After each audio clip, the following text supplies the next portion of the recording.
दोस्तों, मैं आपको अपना रिव्यू दे देता हूँ कि अजमेर ज़ोन में क्या-क्या हुआ था डॉक्यूमेंट वेरिफिकेशन के दौरान। आपको 8:30 बजे तक पहुँच जाना है टाइम से पहले, ठीक है? और आपको 9 बजे से 5 मिनट पहले आपको एंट्री दे दी जाएगी। और ऑफ़िस के अंदर आपको उनके पास एक लिस्ट है नाम वाइज़, तो नाम वाइज़ आपको अंदर बुलाएँगे। आपको जो एडमिट कार्ड मिला था डॉक्यूमेंट वेरिफिकेशन के लिए वो और एडमिट कार्ड दिखा के आपको अंदर एंट्री मिलेगी, ठीक है? और अंदर जाते ही आपको डॉक्यूमेंट्स दे दिए जाएँगे, 3 डॉक्यूमेंट दिए जाएँगे। एक तो चेकलिस्ट होगी डॉक्यूमेंट्स की, उसपे आपको राइट क्लिक करना है, मतलब क्लिक करना है, राइट मारना है आपको पेन से कि आप कौन-कौन से डॉक्यूमेंट आपके पास है, जो भी है 10th, 12th डिग्री वगैरह।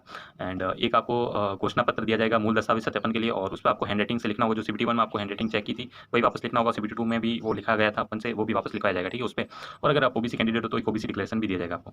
फिर आप उन तीनों को आराम से बैठ के भर सकते हैं, वहाँ टेबल वगैरह की व्यवस्था दे रखी है। और फिर आपका बायोमेट्रिक स्टार्ट हो जाएगा। बायोमेट्रिक पैरेलल चलता रहता है, ठीक है? तो बायोमेट्रिक के दौरान आपको सिर्फ वो डीवी लेटर मिला था वही साथ में लेके जाना है। पूरा आपको ये दस्तावेज जो भी आपको डॉक्यूमेंट साथ में लेके नहीं जाना है, इतना आप वही रख के चले जाओ।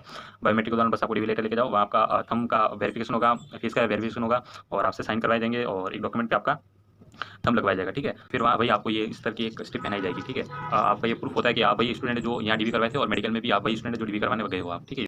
बायोमेट्रिक होने के दौरान फिर आपको मतलब काफ़ी टाइम लग सकता है बायोमेट्रिक में, जिनका रोल नंबर पीछे है। मेरे को भी काफ़ी टाइम लगा था, 10:30 के आसपास मेरी बारी आई थी, 1.5 घंटे ऐसे ही बैठा था। पैरेलल चलता रहता है, बायोमेट्रिक भी पैरेलल चलता है, डॉक्यूमेंट का वेरिफिकेशन भी चलता रहता है, जैसे-जैसे जिसका जिसका हो जाता है, ठीक है?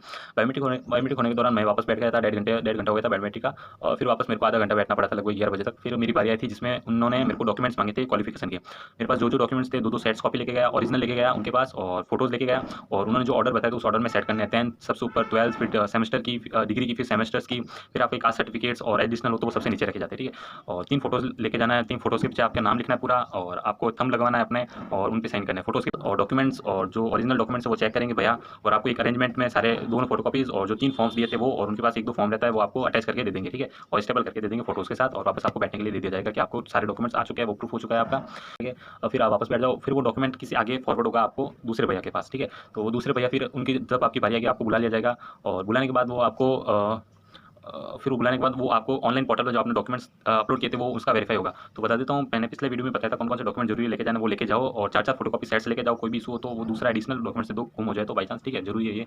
और तो उसमें आपको मिनिमम आधार किसी ने अपलोड नहीं किया था, मैं बता देता हूँ। आधार के कारण काफ़ी लोगों का टाइम लग गया था, इसके कारण पीछे वालों का भी टाइम वेस्ट होता है। तो आधार भी अपलोड करके जाओ सारे ऑनलाइन पोर्टल पर। फिर जो भी आपने डॉक्यूमेंट अपलोड किया था वो चेक करेंगे ओरिजिनल के साथ, और फोटोकॉपीज़ का जो आपका सेट हुआ था वो चेक करेंगे। एक-एक नाम आपका, डीओ भी चेक, फादर का नेम, मदर का नेम, अगर कोई एफिडेविट बना है वो भी चेक करेंगे। आप कास्ट सर्टिफिकेट भी चेक करेंगे, कब का बना है, लेटेस्ट भी बनवा के जाना है, लेटेस्ट बनवा के जरूर जाना है आपको, अभी बनवाया हुआ, ठीक है? जो आने का ऑनलाइन पोर्टल पर आपके डॉक्यूमेंट सारे अपलोड हो गए, ठीक है? जो नहीं है वो आपसे वही अपलोड करवाएंगे लॉगिन करवा के आपसे। और आधार वगैरह, 10th की मार्कशीट्स, 12th की मार्कशीट्स एडिशनल में डालना है, सब आपके कास्ट सर्टिफिकेट्स भी डालने हैं आपको। और आधार का हो गया, ठीक है? और डिग्री की भी डालनी है आपको। मैंने तो आरसीटी वगैरह काफ़ी डाले थे, तो उन्होंने कहा ठीक है बढ़िया, आप सारे डॉक्यूमेंट्स अपलोड करके आए, तो वैसे ही करना, आप सारे डॉक्यूमेंट्स अपलोड करके जाना पहले से ही। फिर वो सारा होने के बाद चेकआउट हो गया था, मेरा पूरा प्रोसेस हो गया था। ऑनलाइन भी चेक हो गए थे, ऑफलाइन भी सारे डॉक्यूमेंट्स ओरिजिनल के साथ और फोटोकॉपीज़ के साथ चेक हो गए थे, डीओ भी, नेम वगैरह सारे, कोई इशू नहीं था। फिर वो पूरा सेट तैयार होने के बाद आपको वापस बैठने दे दिया जाएगा, ठीक है? फिर वो आपका डॉक्यूमेंट जो सीनियर सर है हमारे, जो ऑफिस में बैठे रहते हैं, उनके पास जाएंगे। फिर वो भी आपका वही प्रोसेस होगा, वापस 10th की, 12th की, डिग्री की, ऑल मार्कशीट्स आपकी जो इंडिविजुअल मार्कशीट्स है, और आपके कास्ट सर्टिफिकेट्स है वो भी सर वापस चेक करेंगे ऑनलाइन के साथ भी, और ऑफलाइन जो आपको फोटोकॉपीज़ का सेट गया था उनके पास वो भी चेक करेंगे, और ओरिजिनल भी वो देखेंगे, एक-एक कलर मैच करना चाहिए उनके पास, ठीक है? एक-एक नाम मैच, साइन, और लास्ट इशू डेट कब थी, सब वो सर चेक करते हैं। आप फिर वो सर आपसे साइन करवाएंगे, आपकी लाइव फोटो खींचेंगे और आपका अप्रूव करेंगे। तो बहुत स्टाफ काफ़ी अच्छा था। कोई भी इशू था तो वो आपके साथ अच्छा बिहेव कर रहा है, आपको भी अच्छा बिहेव करके रहना है आपने। और यही है कि सारे डॉक्यूमेंट्स ऑनलाइन अपलोड करके जाना है यार, कोई पीछे मत रखना। अभी भी बता रहा हूँ, आधार कार्ड, आपके कास्ट सर्टिफिकेट, पुराना नया एसडीएम सर जो भी आपने साइन करवाया वो भी, एफिडेविट भी ऑनलाइन करना, आधार कार्ड आगे पीछे दोनों करना, डिग्री की सारी मार्कशीट्स सेमेस्टर वाइज करनी है आपको, फर्स्ट, सेकंड, थर्ड, फोर्थ, 5, 6, 7, 8, और डिप्लोमा हो तो भी अलग सारी सेमेस्टर वाइज करनी है, सीरियल वाइज। और मतलब एक पीडीएफ बना के डालनी है, ऐसा नहीं कि आपने फर्स्ट की डाली, सेकंड की डाली, एक पीडीएफ बना के आपको डालनी है सारी की सारी, ठीक है? और डिग्री की भी डालनी है, डिग्री नहीं है तो प्रोविजनल डाल दो आप, ठीक है? ठीक है? और 4-4 सब फोटोकॉपी सेट्स लेके जाना, ग्लू लेके जाना, फेविस्टिक लेके जाना, टैप लेके जाना, कैंची लेके जाना, आपको फोटो काटनी पड़ सकती है वहाँ पे, ठीक है? तो अपने सारे डॉक्यूमेंट्स, सारी चीज़ अपने पास खुद से रखें, ठीक है? किसी पे डिपेंड नहीं रहना है आपको। फिर जो आपको सीनियर सर ने आपको जो अप्रूव करवाया था ना, तो अंदर जाके ऑफिस में फाइनल बना के वो अप्रूव करने के बाद आपको एक टोकन देंगे ऑरेंज कलर का, नंबर लिखा होगा उस पे, वो लेके आपको पास वाले रूम में जाना है, ठीक है? पास वाले रूम में आपको वो देने के बाद आपको ₹24 का पेमेंट करना है। केस लेके जाना साथ में, ऑनलाइन अलाउड नहीं है, ठीक है? ₹24 का पेमेंट करके आपको वो एक मेमो देंगे आपको मेडिकल वाला, ठीक है? उस पे आपको 2 फोटोज़ वापस कट करके चिपकानी है, उस पे साइन करना है, आपको जो भी डिटेल्स अगर दे रखी है तो उसको फिल कर देना है, और बाहर जाके वापस आपको एक भैया बैठे हैं उनको देना है। और वो आपके जो मार्क्स है, ठीक है? जैसे मेरे मोल लिखा था तो उन्होंने कहा मोल वगैरह रिजेक्ट होता है तो स्कार्स बताओ, जैसे यहाँ मेरा एक हेड पे स्कार है, ऐसे मैंने 2-3 स्कार्स वहाँ एडिशनल में लिखवाए थे तो वो लिखवाएंगे, और वही भैया। और तो कुछ नहीं है, सारे डॉक्यूमेंट्स हो गए। बस मेमो आपका जो मेडिकल का मेमो, वो जो आपको ग्रुप है 15 का, वो पूरा सबका एक साथ ही बनेगा। एक का ही रुक गया तो पूरा का पूरा सबका वेस्ट होगा, यही बता रहा हूँ। अभी भी एक का भी रुक गया तो पूरा पूरा सबका बैच रुकेगा, मतलब 15 का पूरा बैच रुकेगा। तो करना अपना पूरी कोशिश कि आपका कोई इशू ना आए, सारे अभी यही से बनवा के जाना, ठीक है। और अभी इसके बाद मैं एक बार मेडिकल का भी आपको रिव्यू दे देता हूँ, मेडिकल का क्या हुआ तो उसका अलग से वीडियो बना देता हूँ।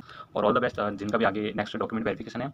कोई इशू आए तो आप कमेंट बॉक्स में लिख दो, शायद मैं आपकी हेल्प कर दूँ। मेरे को जितना आइडिया नहीं हो तो कोई और स्टूडेंट या आपको हेल्प कर दे जिनका हो चुका है या जिनको नॉलेज। जो टॉप 15 है उनको शायद बीकानेर या जोधपुर बोले, उसके नेक्स्ट तो जोधपुर या बीकानेर, मतलब टॉप 30 वालों को तो जोधपुर या बीकानेर, और पिछले टॉप 30 वालों को तो पिछले जो 45 का बैच है उसमें जो लास्ट के 15 है उनको जयपुर, और जो लास्ट दोपहर वाला 2 बजे उनको अजमेर बुला रहे हैं, ठीक है।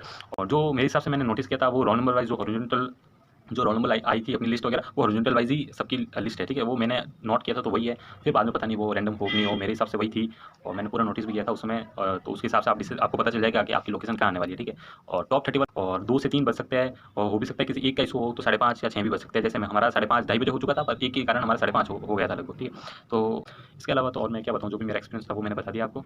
डॉक्यूमेंट सारे लेके जाना यार, 4-4 सेट्स लेके जाना। और कि मेरा रिव्यू था जो मेरे साथ डीवी के दौरान हुआ था, और मैं नहीं जानता कि इससे पहले भी यही प्रोसेस था कि नहीं था, तो इसके बाद भी यही भी होगा कि नहीं होगा, ये मैंने अपनी तरफ से मैंने अपना रिव्यू दिया है, एक्सपीरियंस शेयर किया आप लोगों के साथ। और डॉक्यूमेंट का कुछ इशू हो तो कमेंट बॉक्स में लिख दीजिए, शायद आपकी कुछ हेल्प मैं कर सकूँ या कोई और जिसको नॉलेज वो आपकी कर सके। अगर कुछ होगा तो मैं आपको कमेंट बॉक्स में पिन कर दूंगा लिख के, ठीक है। तो आप देख लेना, बाकी यही डॉक्यूमेंट्स है, आपको देखने हैं डॉक्यूमेंट्स तो मेरा पुराना वीडियो देख लीजिए, उसमें मैंने बताया सेफ्टी के लिए, ठीक है। तो देख लेना, और कुछ होगा तो मैं कमेंट बॉक्स में लिख दूंगा, ठीक है।